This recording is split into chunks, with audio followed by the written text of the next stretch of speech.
You have to appreciate him, please appreciate him. তাকে আপনি appreciate করেন যে জান তুমি এটা করছো, খুব ভালো লাগছে। আমার মা আসছে, তুমি রিসিভ করে নিয়ে আসছো, খুব ভালো লাগছে। আমার মাকে তুমি ড্রপ করে আসলে খুব ভালো লাগছে। অ্যাপ্রিসিয়েট করতে হবে। অ্যাপ্রিসিয়েট করলে কি হবে?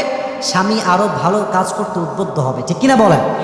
অনেক মেয়ে ভালো কাজ তো কয় না, খালি একটু খুদ পাইলে হয়। তোমারে বিয়ে করে আমার জীবনটা তামা তামা হয়ে গেল, তোমার সংসার খালি আমি বলে করছি, বাপরে কনফার্ম জান্নাতি আসছে কই থেকে, হ্যাঁ? সে বলে সমস্যা হচ্ছে না। না, ব্যাপারটা একদম এরকম না। বরং আপনি আপনার স্বামীর যা ভালো পান এটাকে অ্যাপ্রিসিয়েট করেন, দেখবেন আপনার স্বামী আগের চাইতে আরও ভালো হয়ে যাবে, ঠিক কিনা বলেন যুবক ভাইরা? আল্লাহ প্রত্যেকটা মেয়েকে এই গুণটা বজায় রাখার তৌফিক দান করে, সকলেই পড়া আমিন।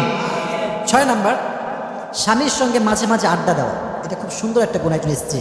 কেমনে আড্ডা দিবেন? কিছু ওয়ে বলতে পারি। বাসার ছাদে যেতে পারেন আড্ডা দেওয়ার জন্য। নর্মালি এমনি কথাবার্তা বললেন, দৃশ্য দেখলেন, বলছেন মাশাআল্লাহ এখানে কত সুন্দর গাছ দেখো, এখানে কত সুন্দর বাড়ি, ওই বাড়িটা খুব সুন্দর দেখো।